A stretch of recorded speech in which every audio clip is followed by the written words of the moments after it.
දන්නවා මේ ලෝකේ බිලියන 825 50 විතර ජනතාව ඉන්නවා. හැබැයි මේ එක පුද්ගලයෙක් ගත්තාම එයා හරි විශේෂ කෙනෙක්. අද්විතීය කෙනෙක්. යුනික් කැරක්ටර් එකක්. එහෙනම් ඔබ එහෙම කෙනෙක්. හැබැයි ඔබ ඒ උපතින් ලැබෙන යුනික්නස් එක වටිනාකම අද්විතීය බව ඔබ නැති කරගන්නවා ජීවත් වෙන්නේ. සමාජයේ ඉන්නේ. තීරණ ගන්නේ. කටයුතු කරන්නේ. ඒ වගේම ඔබ ඒ තැන්වල හැසිරෙන ආකාරය අනුව ඔබ ඒ අද්විතීය බව යුනික්නස් එක නැති කරගන්නවා. දැන් මම ඔබට පැහැදිලි කරන්න ඔබ කොහොමද මේ වගේ යුනික් කැරක්ටර් එකක් වෙන්නේ කියලා. ඔබ දන්නවා. ඔබ හිතන්න අපි සාමාන්‍යයෙන් වම් ඇඟිලි සලකුණ ගන්න. දැන් මේ වම් ඇඟිලි සලකුණ මගේ ලෝකෙ කෝටි 825න්ම මට විතරයි. එහෙනම් මම යුනික්. මේ මගේ ඇස් පේටලා තියෙන ආකාරය ලෝකෙ වෙන කිසිම කෙනෙකුට පේටලා නැහැ. මට විතරයි පේන්නේ. හැමෝටම ඇස් දෙක තියෙනවා. හැබැයි ඒ ඇස් පිහිටීම එක්කෙනෙකුට වෙනස්. ඇඟිලි සලකුණ වගේමයි. ඒ වගේම මම කතා කරන රට මගේ හඬ මම ඇවිදින්නේ මම හිනාවේ නැහැ.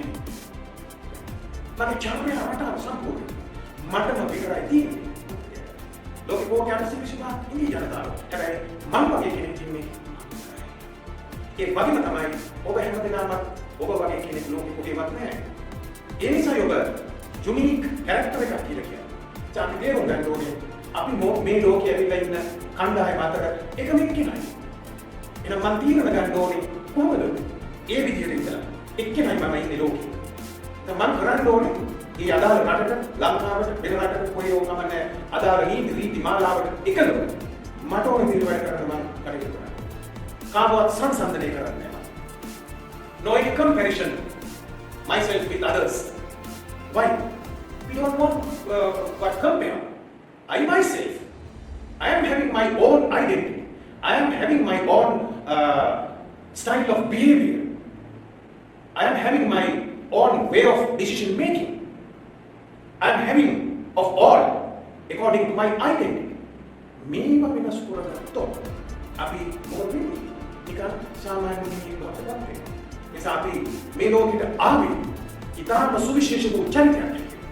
මේ ලෝකෙ ජීවත් වෙනකොට අපි මේ චරිතය නැති කරගත්තොත් අපි සාමාන්‍ය කෙනෙක් බවට පත් වෙනවා.